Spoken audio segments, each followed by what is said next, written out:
샬롬. 2023년 10월 5일 목요일 감사 특별 새벽기도회 기간입니다. 기도하겠습니다. 주님, 오늘도 주의 말씀으로 하루를 시작합니다. 사랑하는 주님, 오늘도 그럼에도 불구하고 감사하게 하소서. 그래서 감사하기도 하지만 그럼에도 불구하고 감사하게 하소서. 모든 것을 주께 맡기는 믿음 허락하옵소서. 예수님의 이름으로 기도드립니다. 아멘. 오늘의 말씀은 느헤미야 11장입니다. 백성의 지도자들은 예루살렘에 거주하였고 그 남은 백성은 제비 뽑아 10분의 1은 거룩한 성 예루살렘에서 거주하게 하고 그 10분의 9는 다른 성읍에 거주하게 하였으며 예루살렘에 거주하기를 자원하는 모든 자를 위하여 백성들이 복을 빌었느니라. 이스라엘과 제사장들과 레위 사람들과 느디님 사람들과 솔로몬의 신하들의 자손은 유다 여러 성읍에서 각각 자기 성읍, 자기 기업에 거주하였느니라. 예루살렘에 거주한 그 지방의 지도자들은 이러하니 예루살렘에 거주한 자는 유다 자손과 베냐민 자손 몇 명이라. 유다 자손 중에는 베르스 자손 아다야이니 그는 우시아의 아들이요 스가랴의 손자요 아마랴의 증손이요 스바랴의 현손이요 마할랄렐의 오대손이며 또 마아세야니 그는 바룩의 아들이요 골호세의 손자요 하사야의 증손이요 아다야의 현손이요 요야립의 오대손이요 스가랴의 육대손이요 실로 사람의 칠대손이라. 예루살렘에 거주한 베레스 자손은 모두 468명이니 다 용사였느니라. 베냐민 자손은 살루이니 그는 무슬람의 아들이요 요엣의 손자요 브다야의 증손이요 골라야의 현손이요 마아세야의 오대손이요 이디엘의 육대손이요 여사야의 칠대손이며 그 다음은 갑배와 살레 등이니 모두 928명이라. 시그리의 아들 요엘이 그들의 감독이 되었고 하스누아의 아들 유다는 버금이 되어 성읍을 다스렸느니라. 제사장 중에는 요야립의 아들 여다야와 야긴이며 또 하나님의 전을 맡은 자 스라야이니 그는 힐기야의 아들이요 무슬람의 손자요 사독의 증손이요 무라요의 현손이요 아히두베 오대손이며 또 전에서 일하는 그들의 형제니 모두 822명이요 또 아다야이니 그는 여로함의 아들이요 블라야의 손자요 암시의 증손이요 스가랴의 현손이요 바스훌의 오대손이요 말기야의 육대손이며 또 그 형제의 족장된 자이니 모두 242명이요 또 아마세이니 그는 아사렐의 아들이요 아흐세의 손자요 무실레못의 증손이요 임멜의 현손이며 또 그들의 형제의 큰 용사들이니 모두 128명이라. 하그돌림의 아들 삽디엘이 그들의 감독이 되었느니라. 레위 사람 중에는 스마야이니 그는 핫숲의 아들이요 아스리감의 손자요 하사비아의 증손이요 분니의 현손이며 또 레위 사람의 족장 사부대와 요사바시니 그들은 하나님의 전 바깥일을 맡았고 또 아삽의 증손 삽디의 손자 미가의 아들 마따냐이니 그는 기도할 때에 감사하는 말씀을 인도하는 자가 되었고 형제 중에 박보갸가 버금이 되었으며 또 여두둔의 증손 갈랄의 손자 삼모아의 아들 압단이 거룩한 성의 레위 사람은 모두 284명이었느니라. 성 문지기는 악굽과 달몬과 그 형제이니 모두 172명이며 그 나머지 이스라엘 백성과 제사장과 레위 사람은 유다 모든 성읍에 흩어져 각각 자기 기업에 살았고 느디님 사람은 오벨에 거주하니 시하와 기스바가 그들의 책임자가 되었느니라. 노래하는 자들인 아삽 자손 중 미가의 현손 마따냐의 증손 하사랴의 손자 바니의 아들 우시는 예루살렘에 거주하는 레위 사람의 감독이 되어 하나님의 전 일을 맡아 다스렸으니 이는 왕의 명령대로 노래하는 자들에게 날마다 할 일을 정해주었기 때문이며 유다의 아들 세라의 자손 곧 무세사벨의 아들 부다히야는 왕의 수하에서 백성의 일을 다스렸느니라. 마을과 들로 말하면 유다 자손의 일부는 기럇 아르바와 그 주변 동네들과 디본과 그 주변 동네들과 여갑스엘과 그 마을들에 거주하며 또 예수아와 몰라다와 벳벨렛과 하살수알과 브엘세바와 그 주변 동네들에 거주하며 또 시글락과 무고나와 그 주변 동네들에 거주하며 또 에느림몬과 소라와 야르뭇에 거주하며 또 사노아와 아둘람과 그 마을들과 라기스와 그 들판과 아세가와 그 주변 동네들에 살았으니 그들은 브엘세바에서부터 흰놈의 골짜기까지 장막을 쳤으며 또 베냐민 자손은 게바에서부터 믹마스와 아야와 베델과 그 주변 동네들에 거주하며 아나돗과 놉과 아나냐와 하솔과 라마와 기따임과 하딧과 스보임과 느발랏과 로드와 오노와 장인들의 골짜기에 거주하였으며 유다에 있던 레위 사람의 일부는 베냐민과 합하였느니라. 아멘.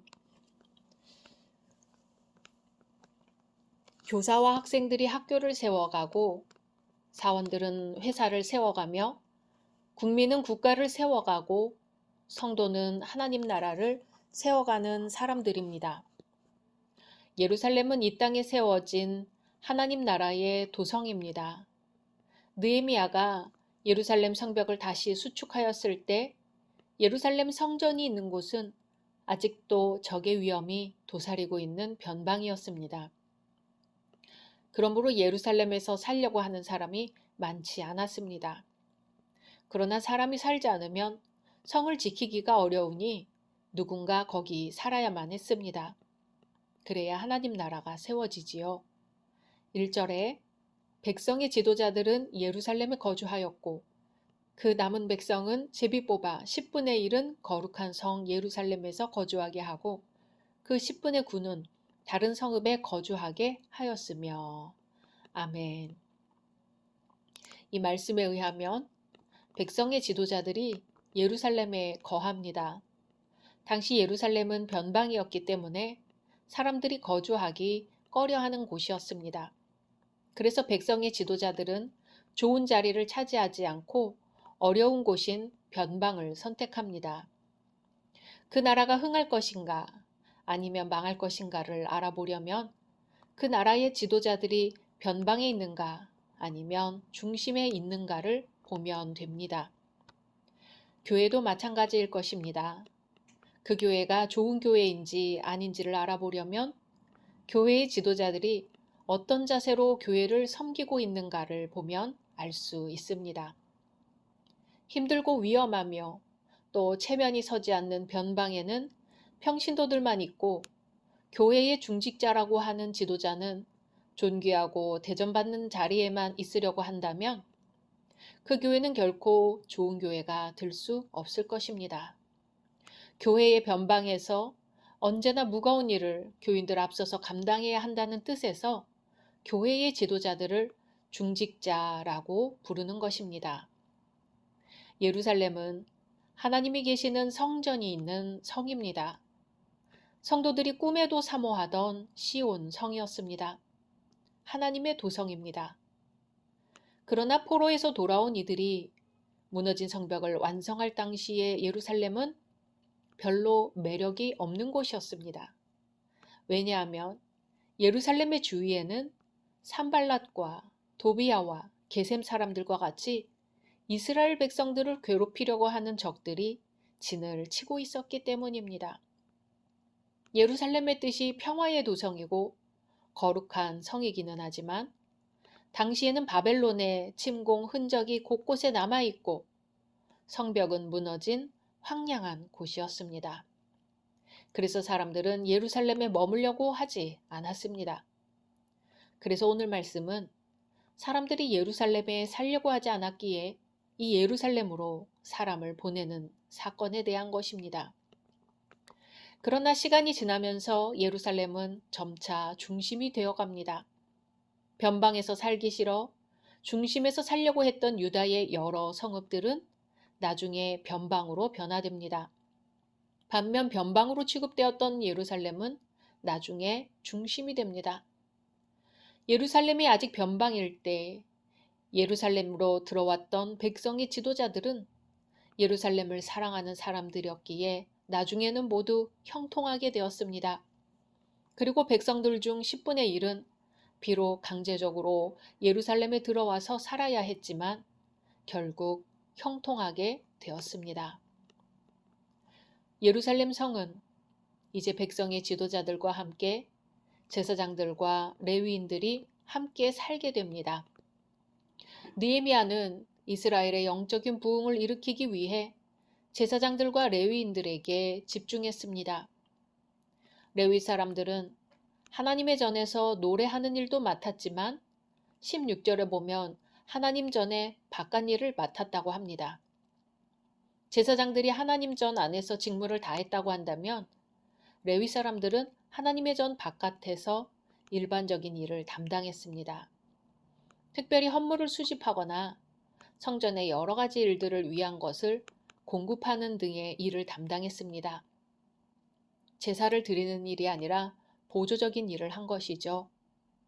오늘 본문에 언급된 바깥일에서 바깥에 해당하는 히브리어 히초는 덜 신성한, 세상적인 이라는 의미를 갖고 있습니다. 성전 안에서는 신성해 보이고 사람들에게 주목을 받는 자리가 선호의 대상이 될 수 있는데, 바깥에서 일하는 이들이 없다면 필요한 것들이 공급되지 못하고 성전 안에서 하나님을 섬기는 모든 일들에 문제가 생기게 됩니다. 교회 안에서도 마찬가지입니다. 말씀과 기도로 섬기는 사람들이 필요한 동시에 바깥 일에 관심을 가지고 영적인 일을 돕는 사람들이 있어야 합니다. 오늘 말씀에서는 이 일을 레위 사람들이 담당했다고 말합니다. 레위인의 역할은 성전 안과 성전 밖의 연결고리였습니다.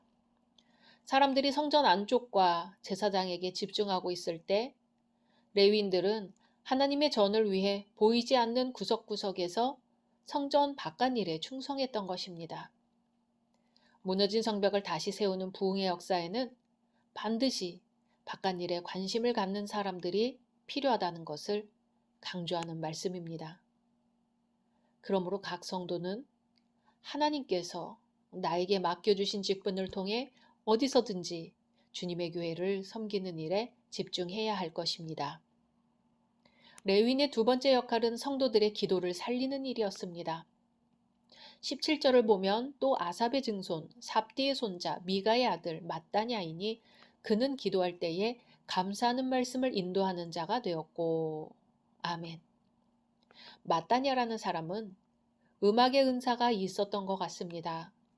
기도할 때에 감사하는 말씀을 인도하는 어른이 되었다 하는 것은 선창에서 감사와 기도를 인도했다는 것입니다.